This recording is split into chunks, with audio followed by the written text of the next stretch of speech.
मानहानि मामले में सुल्तानपुर की एमपी एमएलए कोर्ट में पेश हुए राहुल गांधी। अमित शाह पर टिप्पणी के आरोपों को किया खारिज, कहा मुझे फंसाने की हो रही है साजिश। कल महाराष्ट्र के भिवंडी कोर्ट में राहुल गांधी की पेशी। आरएसएस से जुड़ी टिप्पणी का है मामला। महात्मा गांधी की जान लेने के लिए राहुल गांधी ने आरएसएस को ठहराया था जिम्मेदार। अमेरिका के साथ हुई ट्रेड डील पर राहुल गांधी के तीखे सवाल। पीएम मोदी पर लगाया सरेंडर करने का आरोप, पूछा क्यों किसानों के हितों की दी गई बलि।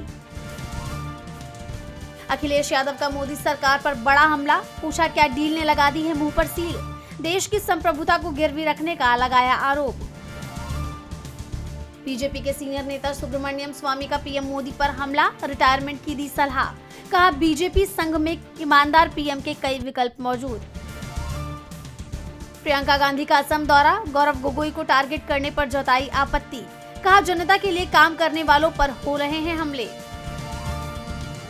बीजेपी अध्यक्ष नितिन नवीन का 3 दिवसीय गुजरात दौरा, राष्ट्रीय अध्यक्ष बनने के बाद उनकी पहली गुजरात यात्रा। दौरे के दौरान अहमदाबाद और गांधीनगर में संगठनात्मक बैठकें, जनसंवाद और कई सार्वजनिक कार्यक्रम तय। राहुल गांधी को मिल रही धमकियों पर कांग्रेस हमलावर, पवन खेड़ा ने बीजेपी को ठहराया जिम्मेदार, पूछा क्या अब सवाल भी न पूछे विपक्ष। सुप्रीम कोर्ट में सीएए की चुनौती पर 5 मई से होगी सुनवाई। 243 याचिकाओं पर एक साथ होगा विचार। समानता के अधिकार पर केंद्रित होगी बहस। मनीष सिसोदिया का दिल्ली सरकार पर बड़ा हमला, कहा रेखा सरकार ने 1 साल में किया फर्जीवाड़ा। दिल्ली की व्यवस्था को अस्त व्यस्त करने का लगाया आरोप।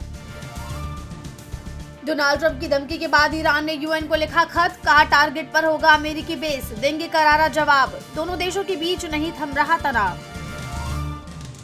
ट्रंप की बोर्ड ऑफ पीस मीटिंग में भारत हुआ शामिल। गजा के लिए 1.5 लाख करोड़ के राहत पैकेज का ऐलान। 50 देशों के प्रतिनिधि पहुंचे। ब्रिटेन के पूर्व प्रिंस एंड्रयू की गिरफ्तारी पर ट्रंप का बयान, बोले शाही परिवार के लिए बुरी खबर। गिरफ्तारी को बताया शर्मनाक और दुखद।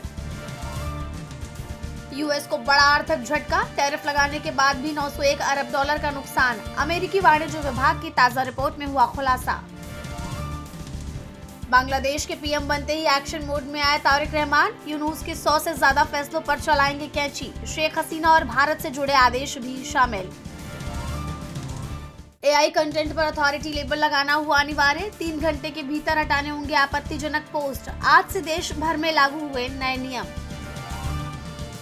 अमेरिका के नेतृत्व वाले पैक्स सिलिका गठबंधन में शामिल हुआ भारत। क्रिटिकल मिनरल्स और एआई के लिए मजबूत सप्लाई चेन बनाने पर बनी सहमति। नई दिल्ली में आयोजित एआई इम्पैक्ट समिट के दौरान हुआ समझौता। T20 वर्ल्ड कप में ऑस्ट्रेलिया ओमान का मुकाबला आज। कैंडी के पल्ले केले स्टेडियम में आमने सामने आएंगी दोनों टीमें। शाम 7 बजे से शुरू होगा मैच। द केरल स्टोरी 2 की बड़ी मुश्किलें। केरल हाईकोर्ट ने मेकर्स सेंसर बोर्ड को भेजा नोटिस। सेंसर सर्टिफिकेट कैंसिल करने की मांग वाली याचिका पर मांगा जवाब। फिल्म बंदर की रिलीज डेट का हुआ ऐलान। 22 मई 2026 को सिनेमाघरों में दस्तक देगी फिल्म। बॉबी देओल, सानिया मल्होत्रा और सपना पब्बी फिल्म में आएंगे नजर।